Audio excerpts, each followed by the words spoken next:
Welcome to the MWG podcast. This week is episode 6. And we have our first guest, Ian Kirk, the man behind Max Cancel. This week we will discuss Max Cancel, anime fighters, get to know Ian, and cover some of his non-gaming hobbies.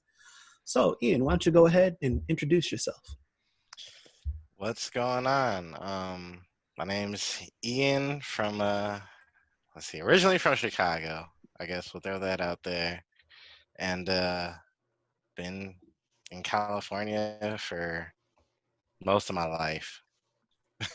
Come on, bro. You're from Tracy. Don't try to sugarcoat it. hey, I'm just going by the books.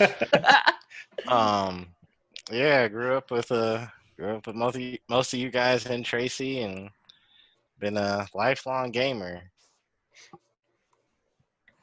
That's what I like to hear. Lifelong gaming. Yes, sir. Get the club on. Let's go. Let's get it. Hey, you don't have to be embarrassed about being from Tracy. We all suffer the same. We all bear the same burden, man. I left and I ain't coming back. Boys, he not okay. You're here for he not coming back. That's fair. I respect that. As long as I have anything to say about it, let's put it that way. I don't know, man. You got Tracy Hills now. That's nice. It's right next to the freeway, dude. Come on. That's nice. Easy exit. Nope. Not easy enough. Easier is not being there. But look at how convenient Tracy is, man. Everything's like 10 minutes away. Moss selling the viewers to Tracy. If you need a real estate agent, contact Jonathan Moss. Wrong person. Oh, I'm not licensed. Man. What? I guess we always ask everyone this. What was your first gaming system, and what really got you into the gaming? So, first gaming system. Well, there's two ways that I can answer this. So, when I was born, my family already had the NES. My dad had a ColecoVision, and my grandfather actually had the Atari. Was it 5200? I think. There was a 5200. There's a 2600 too, I think. I don't know. Yeah, I think it was the. I would have to see it to know which one. 2600, I think, is the first model, like the original. I want to say. Yeah, I'd have to see a picture of it to be able to say which one it was. Yeah. I don't remember, but it was always around. And then my first personal gaming console was a Sega Genesis. Ooh. That's what I'm talking about. Yeah, and man, number one game I remember, man, was X-Men 2, The Clone Wars. Man, I spent so many hours on that game. Game's sick. I still don't know if I ever beat it. Man, we did beat it up. I remember one time. Me and my older brother got further than we ever had before. And my dad was like, all right, kids, come on, we're going to leave. And we're like, what? No, but we haven't beat it. So we left the thing on and we left. And we didn't know where we were going. My dad, yep. My dad took us to like an air and water show. So they had the boats out and they had the Air Force, flying overhead and over. Man, we were gone for like 2 or 3 hours. We came back. That thing was so hot. You could have cooked an egg on it, man. My brother turned it off. He was like, nah, we're going to start a fire. Like, we got to leave this thing off. I was so mad. I was like, man, we made it so far. You guys should just run the fan on it, man. We didn't have a fan back then, man. This was back in this was we moved out to California in 97, so this had to have been like 94. Hey, Chicago's cold though. Not over summer, it's not. Over summer, no sir, it is hot. Yeah, it was bad, but yeah, I grew up playing on the Genesis, the Nintendo. My godbrother had the Super Nintendo. Ooh. And so that's where I guess moving on a little bit as far as my fighting game introduction. being a little wee lad, getting my butt handed to me by my god brother and my brother repeatedly, playing Street Fighter 2. I was like, you know what? And I distinctly remember there was one night I was like, you know what? I'm sick and tired of this. They hand me the controller, and I have to hand it back in like 5 to 10 seconds because I just get mopped the floor with. I said, you know what? I'm gonna practice. So I stayed up. I was 5, 6. Stayed up all night till like 1 or 2 o'clock in the morning, just practicing. I said, all right, bet. Next time we get on, they're gonna see what's up. And hey, wait. I had a question real quick. Yep.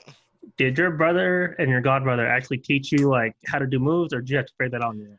I had the instruction booklet. Oh, okay. Oh, he's in there. He's reading. He's doing the reading. That sounds familiar. He is a reader.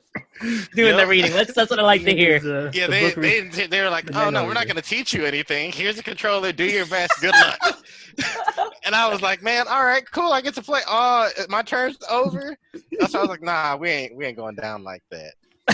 So I stayed up all night practicing. I practiced with Ken. I turned it around the next time, and they were like, this was back in Super Turbo days, so they were getting Akuma and like doing the Raging Demon. They had it on a hack, so it would like just decimate my life. And I'm like, what the heck is this? Like literally like 5 seconds and the match is over, and I have to give up the controller. So I practiced. I jumped out of the way, and I turned the tables on them. And like after that, I guess the rest of them, they say, is history. Like, man, we were playing all the way up until we left California. And like at that point, I was able to get in there with them. So it was like it was debatable who would end up giving up the controller. Before that, it was like, oh, we're gonna give Ian the controller so he can play, but he's not really gonna get the to older play. brother obligation right there. Yeah, might as well unplug the controller. Just be like, here's the controller for you. Make me think I'm playing. Classic. Yeah, that's the big brother strat. Yep. So progress. Wait, but was your controller like? Was it the same quality? Because sometimes they be giving me at least I was the older brother, so I was giving the trash. I was giving the trash controller. The janky one. Yeah, always. The one where that jab gets stuck. No, we only had good controllers, man. And these weren't even the regular SNES. These were like SNES auto controllers. So I remember they were see-through and you could like see the board and everything. Tight. Like, man, like back in the day, I was like, yo, this is dope, man. Like, this is a dope looking controller. But I didn't know how to work auto because you had to program it and everything. I was like, man, I don't know nothing about that. But yeah, that was where I started. That's why when the Wii came out and they had that the classic controller, I was like, yo, this is legit the old school NES controller all over again. Like, I was all over that. And then I realized that the black one was about 10 times better, so I just switched over. So the black one had the handles. Right. Oh man, Street Fighter 2, the classic. Yeah. A lot of us start playing that, so. Oh yeah, it changed the world. Wait, so you had a Genesis? Yep. Did you have Street Fighter on the Genesis? No. Okay. And I will actually say, thankfully, no, we did not. Oh, man. You gotta get the 6-button controller. Yeah, we didn't have a 6-button. We just had the 2 3-button controllers.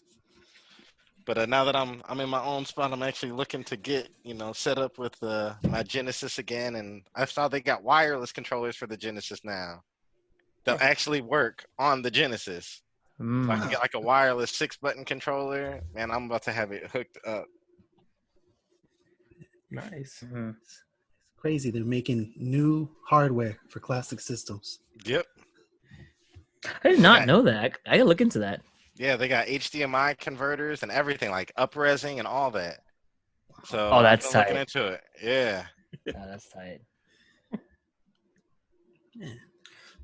So we see how you started off as a fighting game enthusiast with Street Fighter, but what other genres are you into? Really the only thing I would say I don't play are sports and FPS games. The FPS, there's a couple exceptions. Namely just Killzone. Okay. Man, the Killzone games, I love the art style. Like the Hellgas to me and the mask of the Hellgas, it just looks so dope. So I was like, man, I will suffer through motion sickness. Like, give me some ginger ale. I'm just about to die when I'm playing. I can only play for so long, but I will suffer through the motion sickness for Killzone because, like, I love the story and like the art style. It was just a blast. But what was the last one? The one on PS4. Shadowfall, I want to say. Yeah. That game, I did not like that game. Oh, I was gonna say, if you want, you can have my copy because I bought it at launch and never played it past day one. Yeah, I didn't like it. Like, because they got to one spot and it was just like I didn't even know what to do, and like I just get mowed down by an enemy that you apparently can't shoot down, and like there's no clear direction. I'm like, man, what the heck? But 2 and 3 were amazing. But other than that, let's see. I would say RPG is probably my favorite genre because I like the storytelling aspect. And then right after that would be like action. Racing, I'm a little bit picky. Like I miss the old school, like Need for Speed Underground. 1 and 2. I thought you were gonna say Gran Turismo. Yeah, nah, man. Like I played those, but no, definitely not that hardcore. I mean, I played Gran Turismo, and I, amongst my siblings, I did pretty all right, but like it never really grabbed me. The racing game that always grabbed me though was Ridge Racer. Like it's so cheesy. It's not like realistic at all. But like you don't talk about just like having pure fun, man. Those games are dope, and like the visuals are usually like really unique, like from an art style standpoint. It's just a lot of fun. Yeah. What about Midnight Club? Midnight Club. You'd have to get with Ryan on that. My younger brother. But yeah, he's the one that was really into the racing games. I just played a couple of them here and there. Need for Speed, I played around with him actually, and then the other one was Ridge Racer. I stuck through like the whole series from the beginning up until the last one on PS3, which was Ridge Racer 7. Wow, I like that. I like racing games, but I've only really played Need for Speed. Okay. Need for Speed 1 and 2, Nash. Saw you. Oh, Underground. Yeah, by the way. Underground. Underground, yeah. Just go Underground changed the landscape of racing games for a while. Yep. You mean I could put decals on my car? That game was super hard. Yep. I can give it the highest spoiler. Please get me in there. Like legit, like that was the game that got people that didn't like racing games into racing games. Yep. Yeah. And now they're not even the same, man. Like they gave out the free one on PS Plus. What was it, last month? And I was like, oh, yo, Need for Speed. And I actually looked up the reviews because, hard drive space is precious. That's facts. Like, that's actually facts. I'm like, man, maybe I should download this. I'm looking at the reviews and not really looking for the judgment. I'm just looking at, what they actually say about the game. And they're like, yeah, well, you can't really customize your car all that much. And, there's a lot of panned area. I was like, you know what?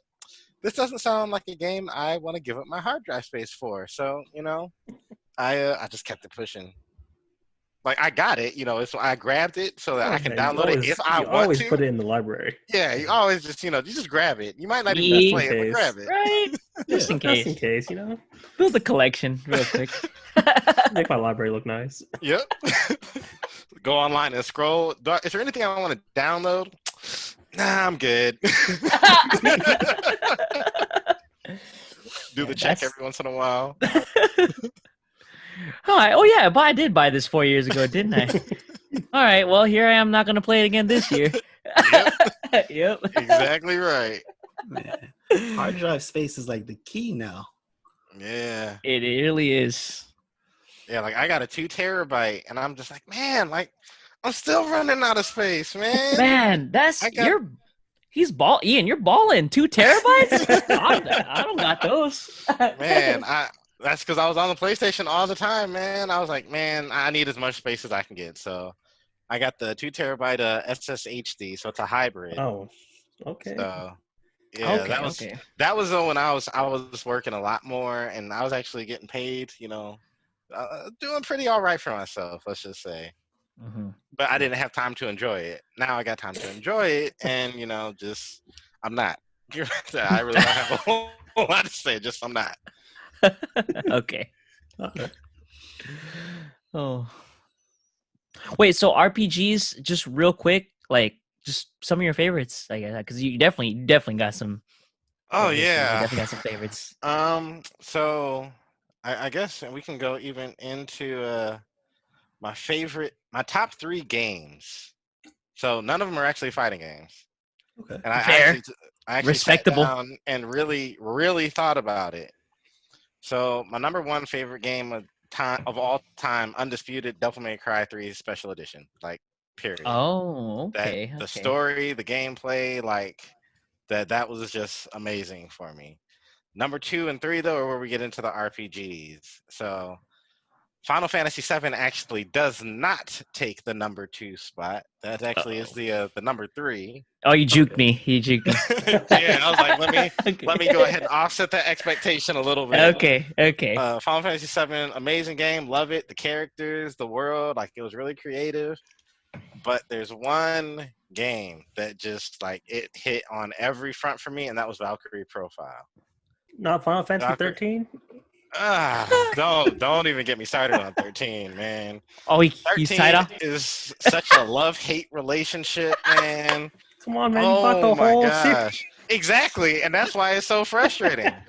Because you follow it and it's like so I'm about to get on this train for just a little bit. You know, we ain't gonna go too long here, but Final That's all Fantasy right. 13, I'm intrigued. each game, like Final Fantasy 13 Part 1, they introduced some interesting ideas. The story was crap. The battle system was terrible from the standpoint that if your primary party member, your party leader dies, that's it. It's game over. Like, it doesn't matter that your other party leaders or other party members are still alive. Party leader died, that's game over. It's a wrap.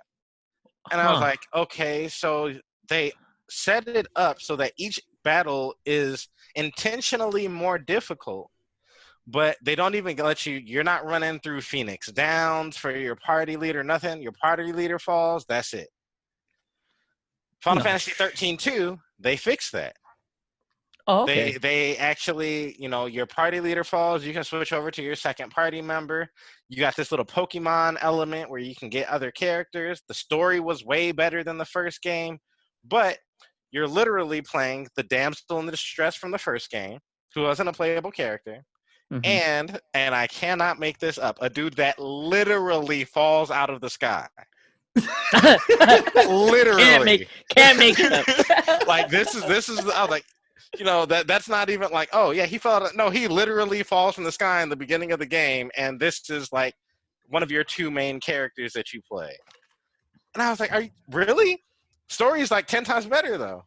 And then they actually make Lightning into a character that I wanted to play. And guess what? You can't play as her the whole game. So I was like, man, y'all just really, like, you fix stuff. They did the Metal Gear Solid 4. Like, they made Raiden dope in MGS4, and you can't play him. Oh, And you then, hate to see it. Absolutely, man. But then, Lightning Returns, or Final Fantasy 13-3, as I'll call it, had the best battle system out of the whole series. The battle system was dope. But you only have one character. They offset that by like, oh, you can like switch these different costumes, which is like a different stance, and it has different meters and everything, and there's a whole lot of customization, but you only ever get to control one character. It's one character. Just can't get past and it. the whole, like, the entire game, the story is trash, is garbage. And they try to make it like, oh, well, you know, she doesn't have emotions because they were taken from her. And I'm like, man, this is like, I understand that you're making it a part of the story, but bad acting is bad acting. Bad voice acting is bad voice acting, man. I'm like, gosh, man, like, why do you take like it's technically, on a technological level, it is the best game in the series. But there's no reason to fight in that game. Like, the battle system is the best, but you don't get experience points from fighting. Like, you don't level up through battle. You only level up through completing missions. I was like, man, so Final Fantasy 13 is a serious love-hate relationship. It's like they fix something from each game, but they break something else that wasn't broken before. And I'm like, man, come on. Like, if you could take all the good things from each one of those games, you'd have a really solid game. Some questionable decision making. Yeah. Yeah, so that's my Final Fantasy 13. I didn't expect to get into that, Moss. I'm glad he asked. To be honest, I actually love when people, I like when people rant about games that they are passionate about, because I do the same exact thing with anything actually. Yeah, yeah, it's real, man. It's real, man. It is. But Valkyrie Profile was an amazing game. The whole premise of the game, so it actually goes into Norse mythology. You're finding these Einherjar, which are warriors that are like the Valkyrie harvest their souls to make them warriors for Valhalla in the Battle of Ragnarok at the end of the world. So you're meeting all these warriors in the days leading up to their death, which is already like really intimate. So you see them, going through things and their struggles and everything. And each and every one of the characters, and I want to say there's something like 30 characters in that game. And each and every one of them has their own really personal story. And I was like, man, like you want to talk about really taking care with writing and storytelling? That's like the #1 game for that. And it doesn't hurt anything that the combat system in that game is like one of the best that I've ever played. And I still hold that true to this day. Like, if you ever get a chance to play the first Valkyrie Profile, like it's a must. Oh, I'm intrigued. Yeah. I do love a good plot. So Yeah, yeah, and a it's good like RPG. the first time I've heard about this game, and it sounds really interesting. yeah, it's You an sold me on it. amazing game. Like, and if you find it on the original PlayStation, it is worth like $400 and something. Wow. $400 and something. Yeah, because mine isn't complete, so I wouldn't be able to Uh-huh. sell mine for that much. But I wouldn't sell it anyway because it's an amazing Uh-huh. game. But it. that it was one of the last original PlayStation games. Oh, And okay. so it had a really limited release, so there weren't a whole lot of copies of it that were made. But man, that game, like, amazing. Man, I that's gotta look where I gotta look into this. I'm curious now. PlayStation 1 Yeah. did some like the best RPGs. It really And did, man.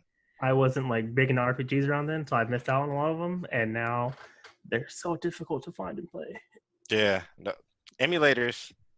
Yeah, it's not Emulators the are same. like, it's not, but that's just about the only way to go. And it was funny. I was watching a video on YouTube, and they were talking about the history of the gaming industry and how there's no real dedicated effort to preserve the history of gaming.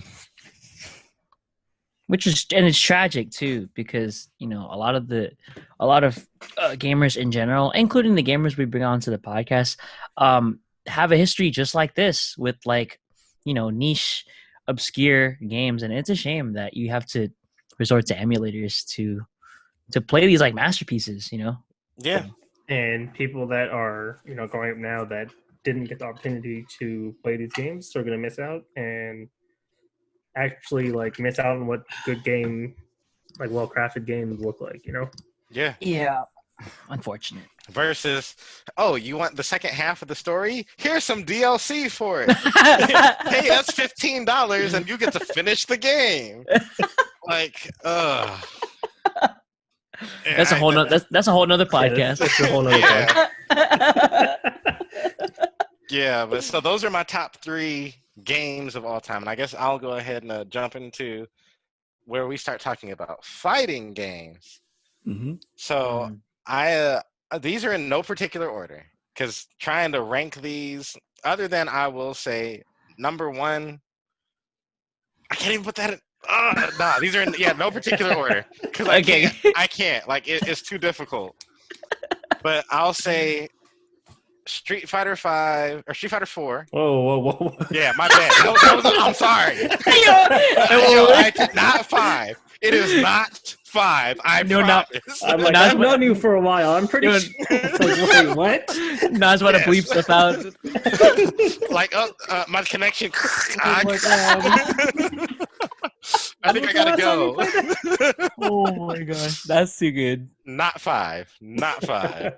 But Super Street Fighter 4 Arcade Edition. Okay. And I'll say specifically Arcade Edition because Red Focus, I think, pushed it a little bit too far for me. Mm-hmm. Where, like, now you can just, like, the Hugo run through fireballs just because he's got EX armor. Like, it's ridiculous. But when you have that balance that was achieved between like on a technical level, where like I really like, oh, you have your focus attacks, but you can still break them with just a single attack, whether it's a focus breaker or a 2-hit combo or whatever. Mhm. And the roster, but most importantly, what it did for the community. Like, and that's really kind of culminating all of Street Fighter 4. But like, I think Arcade Edition was where the hype reached like the highest level. And Ultra was like, by the time Ultra dropped, everybody was already looking forward to Street Fighter 5, even though we didn't know it was going to be a dumpster fire, But like, we got to Street Fighter 4 Arcade Edition, and everybody was hyped. Like, it came out at the arcade. Everybody was going to there wasn't Fun Factory anymore. Tilt. Oh yeah, Oh, Everybody was Tilt. going over to Tilt to and then- play, man. Like, And you were man, it in was a their flood. Bay Area Golf Land, Yep. Just which we trying to made a get couple in. of runs to. Yeah, man, that was the game. What year is that? Like 2012? Uh, No, 11 Yeah, it because was it's 2011 because they had the 2012 edition that dropped Oh, later. yeah, They had the patch for 2012. Yeah, I because remember Yoon that was distinctly. Yoon was OD in Arcade Edition. Yeah, Yeah, yeah, he was broken, just like he is in Third Strike. Like, like it's like, oh, Yoon's in the game, he's broken. Let me play him. Like the only game that he's in, I really feel like where he's not broken. CBS2? Yeah, CVS 2. I guess you could say like Street Fighter 3, New Generation, and Double Impact, but nobody plays those. Like it's CVS 2, and then any other game that he's in, he's broken. So Yoon's in the game, just pick him.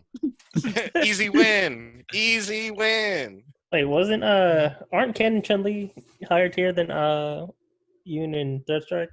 They are, but like the tiers Don't you in play Third Ken? Strike No. are so weird. Because the Aren't you a tiers in Ken Third player? Strike, yeah, but that's all based off of his it's his Kara throw. And no, Kara throw's in 4. He does have a Kara throw in Third Strike, but like the tiers are also based on how well you can parry.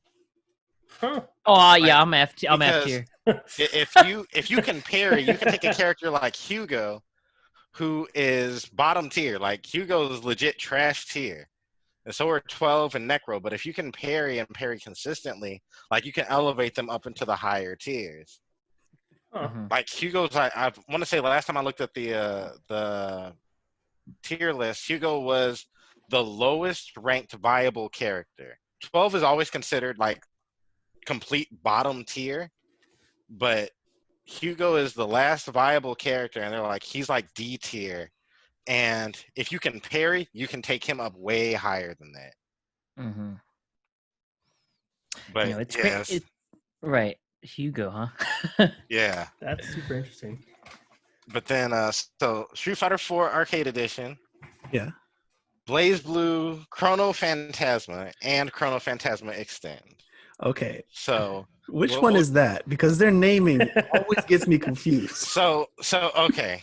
So numbering Blaze Blue, Mhm.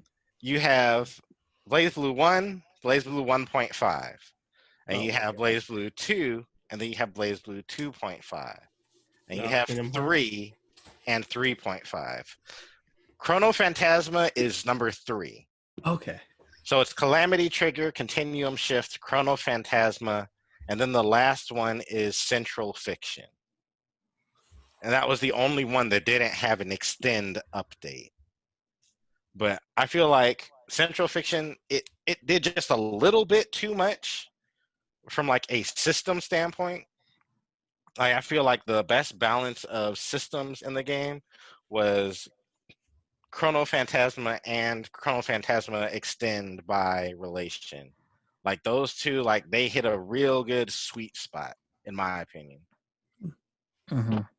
But like those two, I think those two, and you can put either one in there, in my opinion, and I would say that those rank in my top 5, like collectively. Got it. And then after that would be Tekken 5 Dark Resurrection. Like that's the best Tekken game in my opinion. I will fight anybody over that. I do not care. Like, Tekken 5 was better than 6, Tag 2, in particular because there's no bound. Like, I did not like the bound system. And then 7 came out and they added supers, and I don't want supers in my Tekken. Like, I don't. I'm a bit of a purist on that. And then Fair. after that is Darkstalkers on PSP. Why PSP? So specifically the PSP version, when you get to Darkstalkers 3 in the original release, there were 2 characters that were removed from the roster. And that's Hutzel or what's his Japanese name? Phobos. And then Donovan. And those 2 were removed from the roster for Darkstalkers 3 or Vampire Savior. Okay. But when you play on PSP, they're added back into the roster. Oh. So Okay. the PSP version, like in my personal opinion, was like the best packaged Darkstalker game, at least the best one that we got here in the West. Like, I know there were a couple iterations in Japan where they got those characters, but we never saw them out here. So That's interesting. So I just looked at the PSP version, and it turned out it's a Dreamcast port that was Japan only. yeah. Darkstalkers Chronicles, I think, Yeah. or Vampire Chronicles. Chronicles for matching service. Yep. I have to remember it's Vampire in Japan. Yeah. And then so my 5th favorite fighting game, and again, these are in no particular order, but Samurai Showdown 4. 4 was the last game before they introduced the slash gauge. And then, like, there's a lot of characters in there. The art style is really unique. There's a couple system mechanics in 4 that I really, really like. And then the newest release, I just don't like everybody feels like, they got squished. Like, everybody looks like they're, like, not tall enough and they're short and fat. But, there's like you don't like the aesthetic. Their design, the aesthetic. Yeah. Okay. Yeah, everybody, like, it looks like, they did the... Well, what was that game? Like, the Mario, like the old school, like Super Mario Brothers, when you would do the versus mode, and you had that little, the POW button in the middle that you could hit and flip the turtles over. Oh, they look like they're the POW button, and like Mario jumped up and hit it. Like, they got squished, man. And I'm just like, nah, man. Like, that wasn't it. And which is why when Soul Calibur 6 put Haomaru in, I was like, man, they made Haomaru look better in their game than he does in his own game. Like, that's a whole nother discussion, though. Whole nother discussion.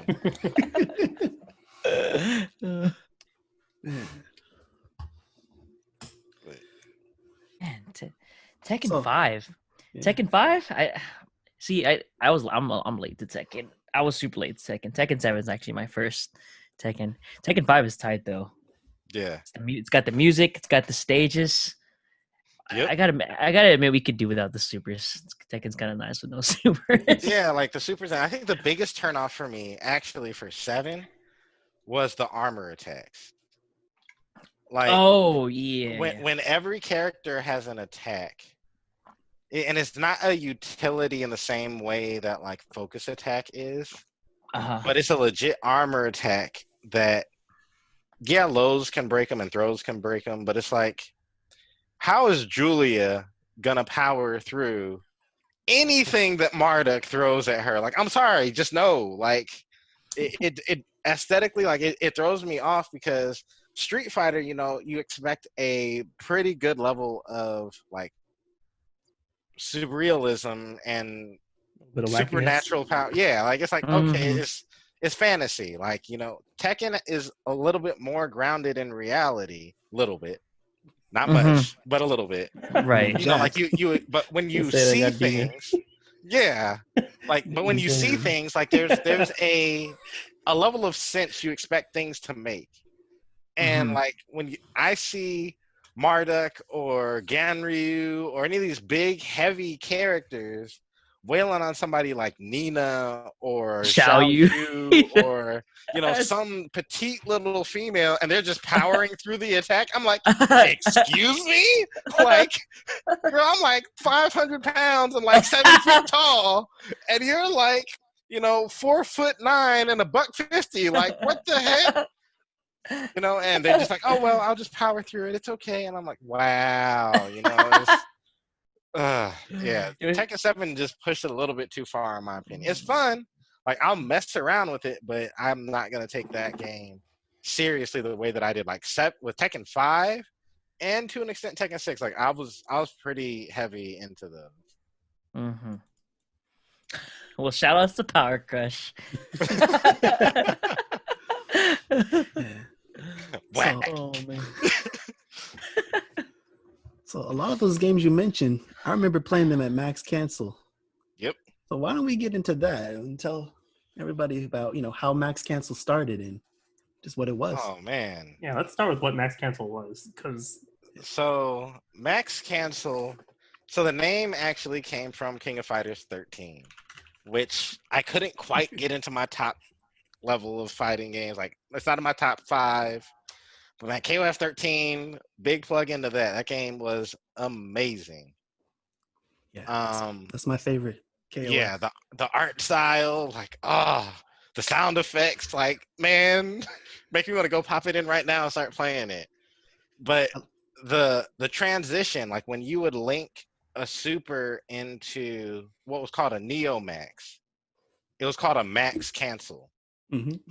And so I was like, man, like that's like the hypest thing out there right now. So like, let me grab the name. And I started a group based off of it because I was like, man, me, Moss, Dan Nillo, Sam Turner, Lexi, who's, there, and a few others, like we would get together all the time or pretty frequently and start playing, but things started dwindling off. We started getting older, everybody had responsibilities, and I was like, man, like I miss that interaction. I miss getting together and having people to play with and like leveling up, right? So I was like, I can sit here and complain about it, or I can do something about it. So I put together this group and I put a call out for it. Let's see, all over the place. I put it out on Facebook. I put it out on SRK. I didn't have it on Event Hubs. Eventually, it got put on Event Hubs though later. Just really calling for Central Valley. Like my ideal was between Tracy up to over to Stockton and up to Modesto. Like there's a lot of people that are looking to play, and you want to play like at any high level, you got to go out to San Jose or up to Sacramento to play at, a relatively high level. There's not really anything for this area. So I figured, I'd put this group together where everybody could get together, and it was a bi-weekly. So I put it out, would vet people just to make sure, we don't have too many shady people coming in, asking, experience with games and, history and whatnot. And thankfully, we never really had any issues because it was out of my apartment. I ain't just trying to have just anybody come in. So just trying to, link up with people, talk to them before they started coming out. And, we got to a pretty decent size. We got together, and the first day that it launched, I want to say there was like 15, 16 people that were there. And so, like, for just showing up on the very first day, I was like, man, this is pretty good. It ebbed and flowed a little bit, but it got to, I want to say our highest average was still about the same number, about 15 people. So I would have multiple setups and whatnot, but Street Fighter was a big draw. So we got together, man, and we would just run sets. And we would primarily play Street Fighter. I had, a couple other games because I knew what was hot based on SRK and, what the view levels were at. And then what I was really into was a big factor as well. So we got going. Gosh, that started in 2013, I want to say. 2013 may have been 2014. And it lasted up until about 2017. Wow, I didn't realize it was that long. Yeah. I just remember the big TV. There was the biggest TV like right there in the couch, and that's where people were running sets on. So everybody was watching when you're running the set. Yeah, that's her. And I remember playing Geese. I remember playing Gi for the first time and SPDing people from like half screen. Everyone was like, "What's happening?" I was like, "What's going on?" Yeah, like the big TV, Wow. like it was funny because some of our more technical players that would come out, they hated playing on there. Like, man, can we play on another TV? Like, man, because like it's the lag and all this stuff. But everybody else, like, it was the big draw, and that was kind of why like I liked having that there because it's like, man, you can adjust to lag that's relatively consistent on a different screen. Like, it's a lot different than playing online with lag, where your lag doesn't stay at about the same level. It spikes and levels out and spikes and levels out, and your lag's just all over the place. But the screen latency is usually pretty consistent, so you can adjust to that. But yeah, man, we had a blast, man, and made a lot of good friendships out of that. Still keep in touch with a few people here and there, and man, it was just a lot of fun. Naj, did I see you at one of those? I remember because I definitely remember seeing Moss. I didn't talk to Moss very much because I more so talked to Austin, Sam, Felix, and like a couple of other guys. But Naj, did I see you at one of those? I forgot. I'm sure we probably saw each other, but we probably it was like in passing or something. Or yeah, that's what I figured. Yeah. Yeah, it's funny. I don't remember like talking to you there. Oh no, we were definitely Yeah, like, I don't remember like I don't remember like being around you then. But I do remember playing a Zangief that used to keep grabbing me, and I was like, I just get thrown half screen, right? Like, oh, that guy. Yeah. Okay, now I remember. Right. Yes. So I want to say maybe 2, maybe 3. I definitely would have came out more. At the time, I had just started driving, and I just knew about it because of Austin and Sam were asking me to come through, and I was like, yeah. And yeah, Ian, I think it's great that you were doing that because, like you said, a lot of the high level play, was San Jose, Sacramento, like at least around 45 to an hour away from where we live. And that's actually still an issue today. Like without fully charged, a lot of these kids from Stockton are going to like Modesto, like they're going super far, like to play. Yeah. And Tracy is like it's like just right here in the middle, right? And then got a lot of people who have nowhere to go, coming out to our events, and that's what Max Cancel was back in 2013, 14, and guys like me, I just wanted to play, and I got just that, and it was a great time. It really was. Man, that was the spot. Saturday nights, I loved going. Yeah, man. It was a good time, man, and I want to do something like that again if I get a chance to, sometime in the future. But we on lockdown right now. So. Yeah. Oh yeah, you're right. Everything kind of stands still, but once we get past all this, yeah, I would love to just go out, and I'm down. I just want to play. Want to play. So. Yeah. That was one of the best things about Max Cancel was like it was consistent, and there was always people to play. Yeah, man, it was good, and like I love the leveling up aspect, like leveling up as a community. When somebody would find some new tech and you got to find a way around it, like, man, that's one of the best things about having a community that plays. But like you said, that high level play is usually pretty far out, like from Tracy. Nothing's super close. You guys say high level play. That just reminded me of just all the times I get bodied out there. I'm not gonna front. I was the punching bag a lot of the times, but hey, it leveled me up. It did level me up. I was happy to play. That's where I met Nate and Georgie there, and they both played Yoon. And I don't get to play. What do I do? I don't get to throw.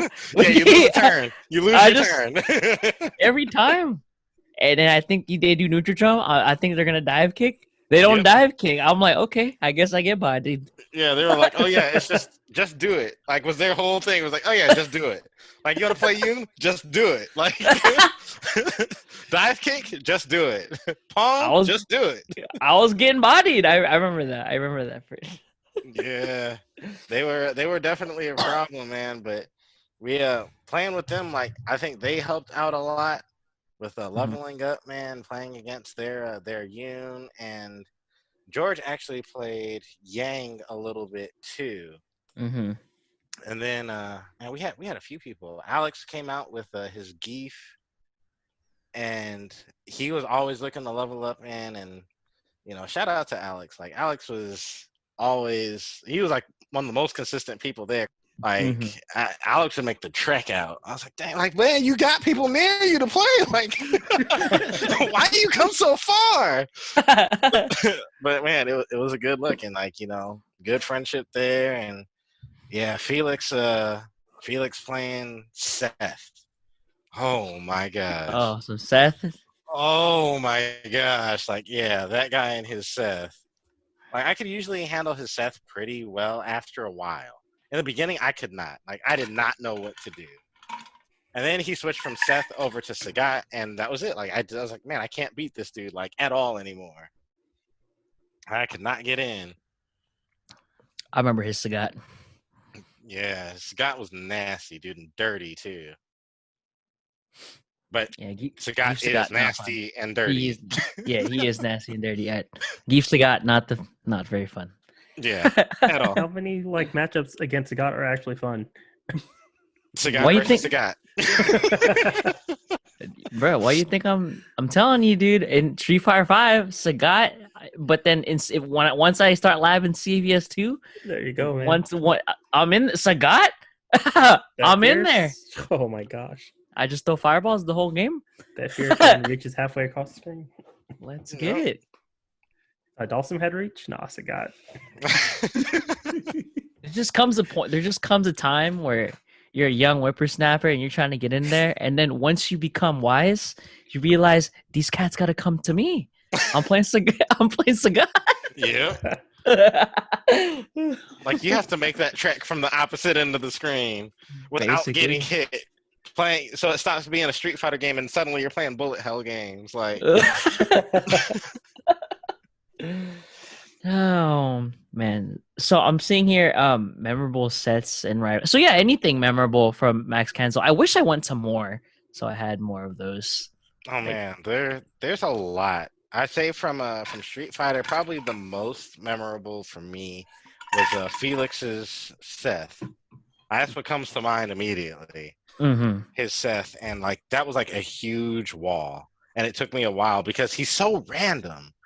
Like both the character and Felix's play. And yeah, then that's OD random. Yeah. Like I was like, oh my gosh, like, are you gonna do this? No, I'm gonna do this. Oh, oh no, I'm gonna do this. It's like, okay, I can't. Too much guessing, huh? Yeah, it's way too much guessing. And he has every tool in the game. Like, I was like, man, dude is crazy. But that was a really memorable set and just matchup throughout the life of Max Cancel. Freaking, I will just say, hard kick versus Makoto, Moss. Stupid Bison's hard kick, man. Like, stupid move. like just walk forward, hard kick, medium kick, hard kick. I was like, he's pressing 2 buttons and I can't do anything. Wait. There was some crouching forward scissor kicks. That was rare. That was rare. It was still mostly 2 buttons. Like turns into a 2-button game, man. I was like, man, this is so dumb. You tried dashing command. I was gonna say dash command throw with Makoto, but you just eat the kick real quick. Yep. Like I had to start altering. The whole thing about that matchup though is timing. That is the hardest thing about that matchup because it's not. I really like when I really sit back and analyze it. You can beat most of those like hard kick and medium kick with Makoto, but it's the timing. If you can get the timing right, like I can throw out standing medium punch and beat out the hard kick or the medium kick because it has more active frames. And so it'll hit him on his startup frames and then I can do like dash punch and then I'm in. But closing that gap initially and getting to that area, Makoto's walk speed isn't built for that. Like I have to throw out medium punch and hope that he hits a button so that I can get in. And it's just that waiting game. I'm not patient enough for that. I'll be honest. It's a me thing. Like I'm just not patient enough. Yeah, it's all right. Sometimes you're just trying to jump. Sometimes you're just trying to dash. You know what I mean? It's like, man, I just want to play the game. Like, Yeah, yeah. We all do. I'm trying to play. can I just play the game? Just let me play the game. Let me in, coach.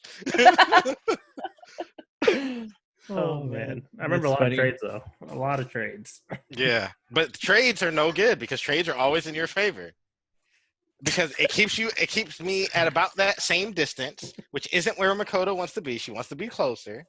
Mm-hmm. And the damage level is always in Bison's favor because Makoto doesn't have, aside from her dash punch or her overhead chop, she doesn't have a single hit attack that can outmatch the damage of a standing hard kick from Bison. Mm-hmm. So like a single hit trade, no good, man. Like that's not good for Makoto at all. Mm. Oh man, that memorable matchup indeed. Yeah. But Oh, I guess man. Street Fighter 4, good times, man. man, right? Like I wish Street Fighter 5 had that same sort of feel. But it feels so stale, man. Like it feels stale and stiff. Like I know you can express yourself more now than you could before, especially with multiple V skills and the 2V triggers and whatnot. But and the level of expression that FADC allowed for, like, I mean, come on, man. Like short of parrying was like the best thing that they could have done. That was like the best system that they've had since the parry. Yeah, a lot of freedom. That's for sure. Yeah. For Street Fighter 4. Like you have to anticipate that and use a focus attack, breaking attack, or some quick 2-hit attack. Like I love that mind game of like, oh, am I going to focus? Am I not going to focus? But of course, the downside of that was free DPs with FADC. Right. Like they started trying to balance that out towards the end, but it was already too late. Like we were like, okay, yeah, I can't only do one hit with Ken before I can FADC. Then I'll do one hit. Right. Like that wasn't much of a nerve. So yeah. Were there anime fighters in Max Cancel? I forgot because I had not delved in. I had not delved into anime fighters at that point. So what we were primarily running was KOF, Street Fighter, and Marvel. Those were like the main three. And then it wasn't until Street Fighter 5, to be honest, Street Fighter 5 came around and it started dividing the community. And so like for me on a personal level, I was like, man, I'm not really feeling it. Like I need something else to play because Street Fighter just isn't holding my attention. Because it didn't excite me the way Street Fighter 4 did. Like I didn't have that desire to like put in hours and hours and match after match and like shake off the frustration and keep pushing. I didn't have that with Street Fighter 5. Right. But Blaze Blue at that point was when I was like, man, Blaze Blue is hype. Like I've always liked the game. Like from the first one on, I started playing that, and then when George, Nate started coming around, and then they brought Dustin, and he was the one that played more anime fighters than anybody. So we started adding in a little bit of Guilty Gear Accent Core Plus. I think Plus R wasn't available yet. And then they dropped Plus R. And then we played Blaze Blue's Central Fiction, or no, Chrono Phantasma. We played Chrono Phantasma until Central Fiction dropped. And around the time Central Fiction dropped was when Max Cancel was really kind of on its last legs, but me and Dusty would still play. Yeah. So, yeah, there were a little bit of anime fighters there, but not much, especially not in Street Fighter 4's heyday, because everybody was playing Street Fighter 4, so you didn't need any other games. Right. Yeah. You know what I do have to say is so regardless of how you feel of Street Fighter 5, especially me, I did not like Street Fighter 5 in the beginning. I mean now, and you brought up the point where because they added more V skills and V triggers that you can express yourself to a certain extent, and I actually do think that it's improved a lot but again, it's like 4 or 5 years now, so it's like it's the fire's kind of died within me. So, but to Yeah. me, Street Fighter is an okay level. But what I feel like Street Fighter 5 did, this definitely did it for me, is to it just reminded people, or it just because of Street Fighter 5, a lot of people were like, hey, there are other fighting games. Yep. You know what I mean? Yep. That's what, yeah, right? Am I right? Yeah, that's right. I'm just like, yo, I gotta find someone else to play. Yeah. What do I do? And then from there on, I've tried. I'm not the biggest anime fighter enthusiast, but I did play a little bit of Unis. It's different now. It's on a different version now for sure. Uniclear. Yes, the Uniclear, and then DBZ. I love DBZ. I've been playing Dragon Ball. Yeah. But yeah, there's a bunch of anime fighters. I'm in there. Because Street Fighter 5, like I'm intrigued, and I'm looking forward to Guilty Gear. That's for that's for Yeah, sure. man. Like Yeah, so. Street Fighter, it was when the big dog misstepped. Mhm. Big Dog went from, you can't touch Capcom. Capcom's Right. always going to be number one. And then Street Fighter 5 came out. It was like, I don't know about this. And so everybody started looking elsewhere. And that was around the same time that, like, simultaneously almost, Arc System Works, like, got on their game, man. Like, Arc Mhm. System Works was hitting left and right from Double X Accent Core Plus to XR Sign, XR Revelator, and Rev 2, and then Blaze Blue, Chrono Phantasma and Central Fiction to BB Tag, and then they hit the bank with DBZ. Like, DBZ came out, and Marvel Infinite was trash. Yo. We're not going to slander Marvel Infinite. Okay? It's ugly. It's very ugly. It's unappealing, but it's still a good game. It may be, but like you have to look at it, man. It is the same thing I will say about King of Fighters 14. Like, you gotta look at the games, and if the controller's not in my hand, I don't want to look at it. Like, it's ugly. That's very true. You know what though? But I'm so glad we have Ian here, because it's obvious from the get-go how much he values the art, and just like, it's so important, right? I'm not alone. I'm like, yo, this man ugly. Carl, you don't even notice all the stuff when you're playing Dragon Ball. Yeah, that's it. But when you're not playing and you're a spectator, like, when I'm sitting there playing the game, I'm like, okay, how far is this character? Can I get this hit off? How much meter do I have? How much meter do they have? Where's my life at? Do I need to tag? Yeah, your mind is on a whole bunch of other different things. But when I'm a spectator, the only thing I'm looking at is the characters on the screen. And if they're ugly, I'm like, dang, this is an ugly game. Like, what happened to Chun-Li's face? Like, man, they did, but I still remember. Remember. You can't unsee it. The game you can't unsee it. Very, very ugly to look at. But like, watching people play it at like a high level is very fun to watch. Like, I was watching Justin Long's tournament probably a couple weeks ago at this point, and the game looked appealing again. I wouldn't I don't want to look at it. Exactly. But watching people play it, it's fun. Also, it's the same thing you were talking about with Moss. You had said that Long makes Street Fighter Cross Tekken look like fun. Yeah. Yeah, that game's still not fun. Like, it's the same thing. Like, because a couple of people, or but like, but the game is fun to play. It's still ugly. Yeah, but you got to work around that, man. And for me, the biggest thing was I felt like Street Fighter V was not alone in the previous iteration of fighting games being better. Yeah, like that's a whole issue that I had. The only exception, literally the only exception that I've actually thought about where I felt like the opposite was true was Soul Calibur. Okay. But Blaze Blue Central Fiction, I felt like Chrono Phantasma was better. Guilty Gear depends on if you're talking about XR versus Double X. In which case, I would say Double X was still better than XR, even though XR looked amazing.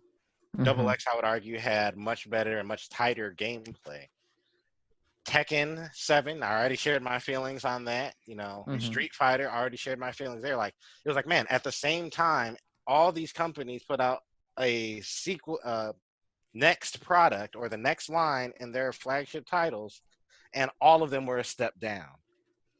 And it was really frustrating to see that as a fighting game player and enthusiast. I was like, man, like what is going on with the FG, not the fighting game community, but like the fighting game developers? Like what is going on with them right now, man? And I'm still looking for them to get back to,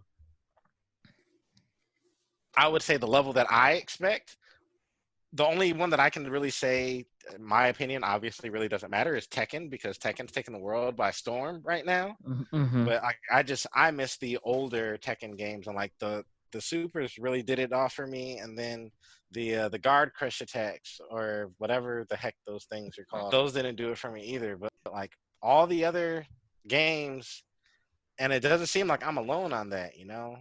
But a lot of people are looking forward to Guilty Gear Strive to see, you know, when they actually get their hands on it, you know, how it is. And looking at the roster, I'm definitely intrigued. Like, Guilty Gear is not my number one anime fighter. I'll take BlazBlue still any day of the week. But, you know, Guilty Gear I always had fun with, and I'm anxious to try it out. But I just need biking. I need biking. Okay. So that brings us to the question: have you tried the demo yet? No, I have not. That's really just time on my part. Like I haven't really had time. Like all my time's been dedicated into getting my new place, my new pad all set up. But I'm anxious to try it, to give it a shot. I've been following it, you know, very closely as far as all the developments and everything. New character Giovanna looks dope. I'm really intrigued. I'm really curious as to the whole green skin thing. Like, that's the biggest question I have right now. But I hope the UI. Yeah, so in the trailer, in her character reveal trailer, there's a scene where her skin is green. And everybody's like, what the heck was that? Like, I was watching a Maximilian's, you know, his reaction video to it. And then Arc System Works, I follow them on Instagram. They actually posted an image of her with green skin, like for Halloween or something, talking about, you know, something like Hulk out, or you won't like me when I'm angry, or something like that. And I was like, okay, so they're acknowledging that her skin was green. So what is that? Is it like an install sort of move, or super, or is it a counter, or what is it? And I'm just curious to see what that is. Interesting. Yeah, I don't follow enough Guilty Gear or like anime fighters in general to really have an opinion on it, but the game looks fun. Like I remember, you know, like Sam and Dan and Brian playing Guilty Gear a lot. Yeah. So yeah, it's always a game that I want to check out, but I've never like put the time into actually learn how to play it. And there's a lot to learn. Yeah, like the anime fighters have as far as a system level, there's a very high learning curve. But what I would say is, as far as like any sort of intimidation factor or anything, there's usually more to learn in like Marvel. The only big difference and thing that separates Marvel from the anime fighters is you have a burst in most anime fighters. So you have a one-time use get out of jail free card that, you know, they may throw into some other sort of mechanic, like what was it in BlazBlue? It's oh my gosh, I can't remember the name of it. But it's like an install. It's like an activation. So you go into this other mode where different drives for the characters are usually boosted in BlazBlue, or in Guilty Gear you get what's the thing called? You get the gold burst, so you can fill up your meter. But other than that, like Marvel usually has just as many, if not more, systems that you have to learn. Okay. So, I was looking into getting into Guilty Gear, and I think like a couple weeks ago, the previous version, it's Xrd, right? Yeah, Xrd was before Strive. Yeah. I was thinking, is now a good time to like pick that up and then practice, or is Strive going to be that much different where it's no point?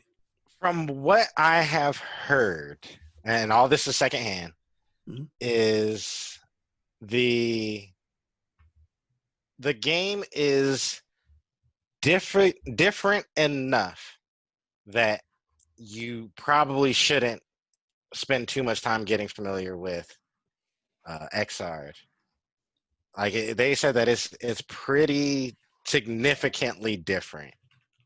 Like I said, it still kind of feels like Guilty Gear, but like one of the biggest things are Gatlings. So, and that's your ABC combos.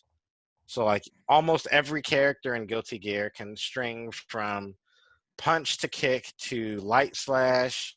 Excuse me, it's punch, kick, slash, and then heavy slash.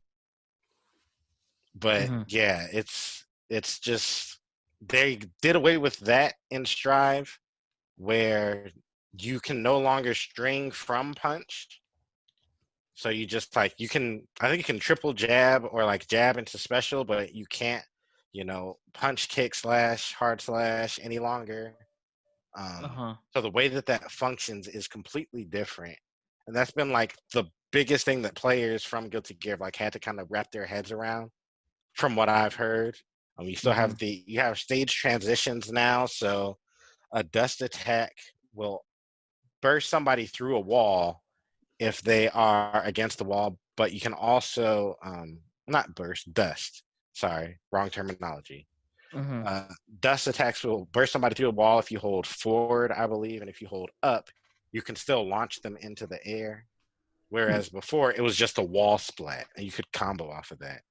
Like you wall splat 2 or 3 times, and they break through the wall. So there's a lot of system changes in this one. So that dust system sounds a lot like Fighter Z. Yeah. Yeah. Yeah, a lot of the stage transitions and everything. Yeah. Arc System, all their games are great. Like you mentioned earlier, Capcom was the king. Not anymore. Yeah. Like Arc System Works has come out like just hitting home run after home run. And I'm like, man, we all slow down a little bit. Relax. Like, dang. My only complaint. Yeah, it is. It definitely is. Now, my only complaint, though, and a few that have heard this conversation or had this conversation with me before was Blaze Blue Cross Tag Battle. Don't get me wrong. Game's fun. Love the game. I have no issues actually playing that game. But I wish all I wanted and all a lot of fans wanted was Guilty Gear versus Blaze Blue. That was all anybody really wanted. Like, just give us those 2 universes versus each other, and everybody's happy. But like they've done a lot more with cross tag because it's Blaze Blue, Persona, Unreal. They added the Ruby characters. They added Senran Kagura. They've added so many properties to that game. Like it's almost become like a who's who. Even more so than I would say like Tekken 7. Like Tekken 7 hit some crazy guest characters with Negan and Noctis, and everybody was like, what the heck is this game even anymore? But like Blaze Blue pulled that off, and to do it from a company the size of Arc System Works, like that whole company is like less than 300 people.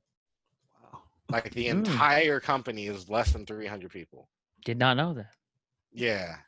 So for them to pull lots of stuff that they have, man, like hats off to Arc System Works, and I hope they just keep going, man.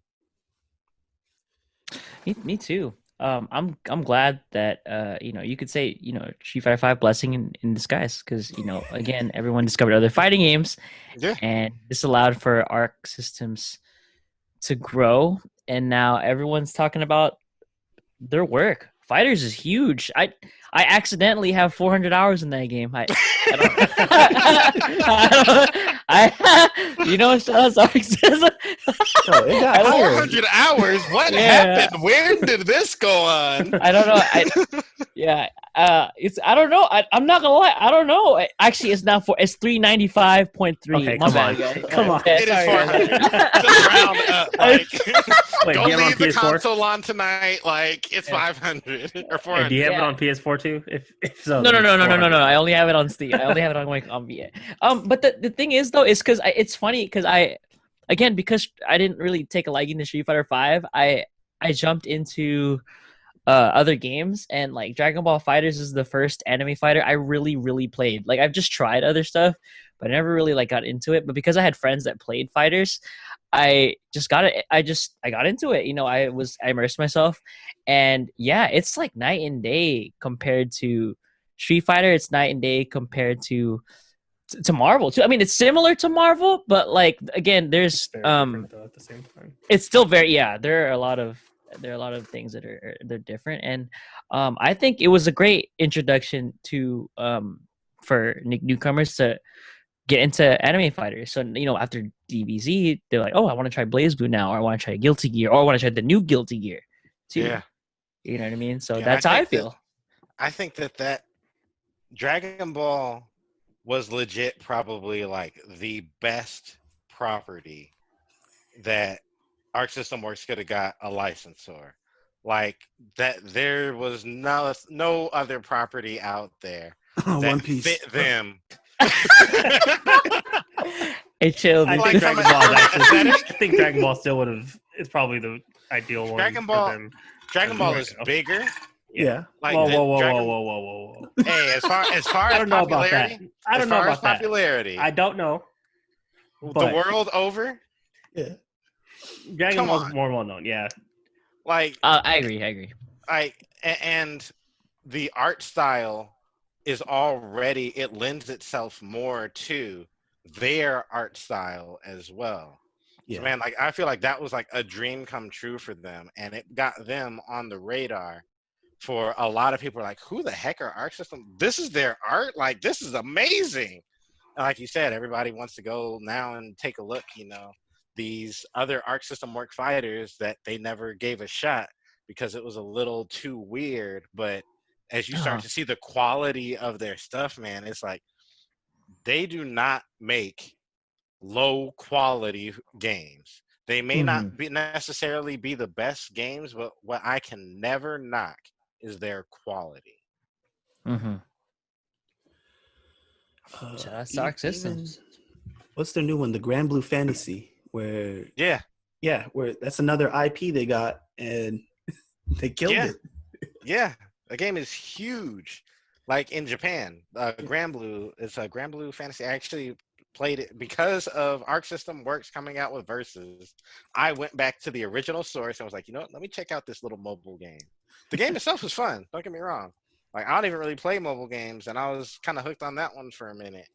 Play it with some of my coworkers. Like, it's actually a lot of fun. But yeah, the game itself, I think Grand Blue Fantasy for Street Fighter players, for people coming from Street Fighter, that's probably like the best Arc System Works game to get into because it's a lot more grounded like Street Fighter. Yeah, it's better than Street Fighter 5 if you want to play a Street Fighter 4 kind of game. Yeah. It really is. And it has like this really cool kind of RPG element. I needed to play it some more. I have it. I haven't popped a whole lot of time into it, but like it has this really cool kind of RPG element, or even a MOBA sort of element where the specials have cooldowns, and it has like an accessibility mode, kind of. So don't think like a Marvel simple mode or anything like that, but like you have literally one button specials. So you can press like forward or back and a button and it'll give you one of the specials. But if you do it that way, then your cooldown timer for the special is a little bit longer. If you do the traditional Street Fighter style input, then your cooldown actually recovers faster. So like they hit it out the park again. I was just like, man, like Arc System Works is just on fire. Right. They need to give somebody else a chance. No, we don't want Capcom coming back. Actually, real talk, good, man. Talk. I want Capcom to come back, but I hope, like, there was a whole lot of talk about the political side of Ono leaving and everything, and everybody was talking about it. And I think that it's a good thing from the Soul standpoint, that I hope it allows them to let Street Fighter rest. They need to step back, like work on brainstorming a lot for Street Fighter, but Capcom was the fighting game king back in the 90s, man. Like, come on. You can't tell me that the company that did Marvel vs. Capcom and Capcom vs. SNK, that all they can pull out is Street Fighter. What happened to Capcom Fighting All-Stars, which was canceled, and everybody was really like trying to figure out what it was going to be. You had Darkstalkers, you had Cyberbots Full Metal Madness, you had Star Gladiator, which was like the Star Wars game. Like, they have IPs. They could even do another Pocket Fighter. Like, Capcom used to have ideas left and right, and it was just like, man, like now they're just like, oh, well, Street Fighter's all we got.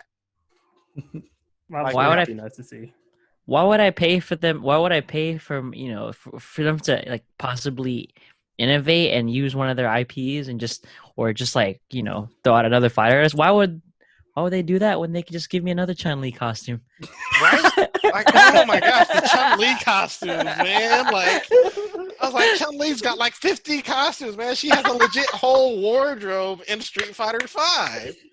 She has a full wardrobe, man. But I hope that Capcom lets Street Fighter rest. I would love to see them go back to Darkstalkers, honestly. I feel like they cut Darkstalkers off at the knees when they were like, oh, if you guys buy enough copies of Darkstalkers, the old 90s Darkstalkers games that are only slightly up-res, that didn't get new sprite work or anything, but if you guys buy this old 90s game enough, we'll make a new one. Like, people are going to look at them like, I don't know anything about what is this crap, and throw it out. Like, people want a new game. That was the worst marketing ploy I have ever heard of. Hey, man, almost as bad as the Wii U. Yeah, you got to gauge excitement for these games, man. Man, like, I'm sorry, I just hype. I'm just hype. You got to gauge all the excitement, man. People That's aren't actually interested in this no more. That's actually no. I've never heard just like a take like Ian's on this, but I actually agree. I kind of want the same thing now because of Capcom has access to all these different ideas for games, that it'd be cool to see. Like, it'd be hype, like if they revived something and like just modernize it, revolutionize it, it's a 2021 2022 game, dude, that'd be super hype, and it would build the community be like, yo, we're back on the Capcom train, you know what I mean? Like DBZ, I remember when Arc System, when they came out the woodwork and said we're coming out with a Dragon Ball game, people who had never played Arc System, they don't even know about Arc System. I just want to play Dragon Ball. You know what I mean? If they brought back like Darkstalkers or something, man, everybody would be on board. I would be on board. Yeah, and like me and Ian have talked about this a lot.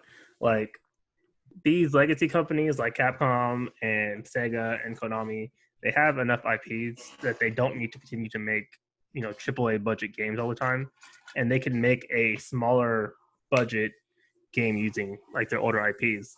Yep. And Sega's done it with Sonic Mania, where it's a $20 game, but it's the best Sonic game that's been released in I don't know how long. Hands down. Yes.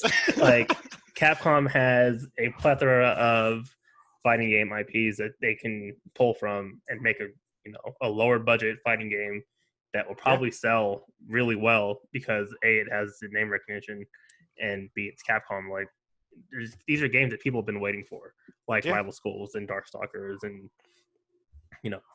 all kinds of other games that they can just pull from Power Stone. Like, instead of re-releasing a HD remix of a game or something, do a new one.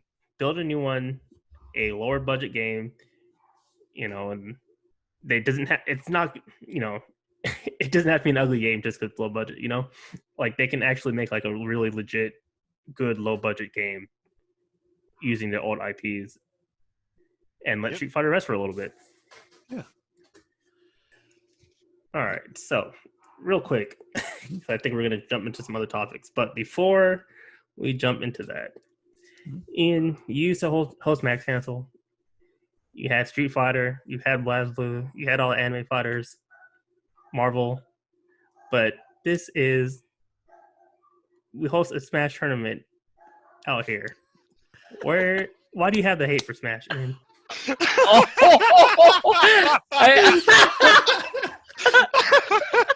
I didn't want to say anything. Oh man, put me on the spot. And we'll have to end it right there. Make sure you tune in for part 2 of episode 6 as we find out why Ian does not like Smash Bros.